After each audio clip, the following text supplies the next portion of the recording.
High in the mountains, where the air was thin and the world felt quiet, there stood an ancient monastery. People travelled from distant lands to seek wisdom from the old Zen master who lived there. One morning, a young student arrived. His face was tired, his mind restless. "Master," he said, bowing deeply, "I want to achieve something great in my life. Tell me the secret." The master looked at him, then smiled gently. "Come," he said. He led the student down a narrow path to a flowing river.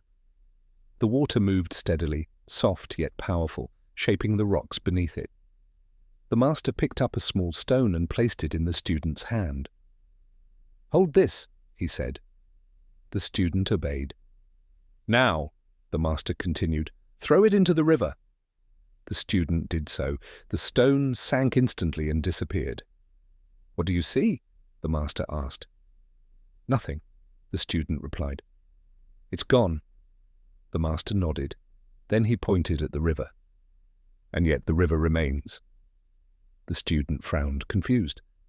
The master sat beside the water and motioned for the student to do the same. "Tell me," the master said softly, "why do you want to achieve something great?" The student hesitated. "So I can be successful, respected, happy." The master picked up another stone and held it up. "This stone wishes to reach the ocean," he said, "but it is heavy. It sinks. It cannot move." Then he cupped his hands and lifted some water. "But the river does not try to reach the ocean, it simply flows, and because it flows, it arrives." The student was silent. The sound of the river filled the space between them. "You are like the stone," the master continued, "heavy with desire, fear, and doubt. You want the result so badly that you cannot move." The student looked down. "So what should I do?" he asked. The master smiled. "Be like the river." The student frowned again. "But how?" The master pointed to the water. "Does the river rush?" "No."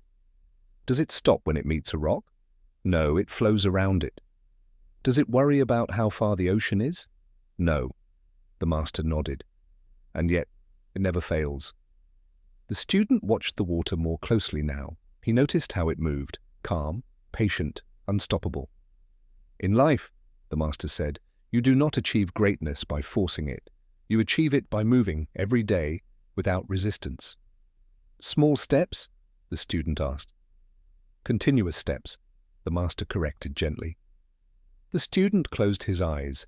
For the first time, his thoughts began to settle. "So I should stop chasing?" he said. The master shook his head. "Do not stop moving," he said. "Just stop clinging." There was a long silence. Then the student stood, bowed deeply, and looked at the river one last time. This time he understood. He did not need to become someone else. He did not need to rush. He did not need to carry the weight of the future. He only needed to flow. And as he walked back up the mountain, step by step, something inside him felt lighter.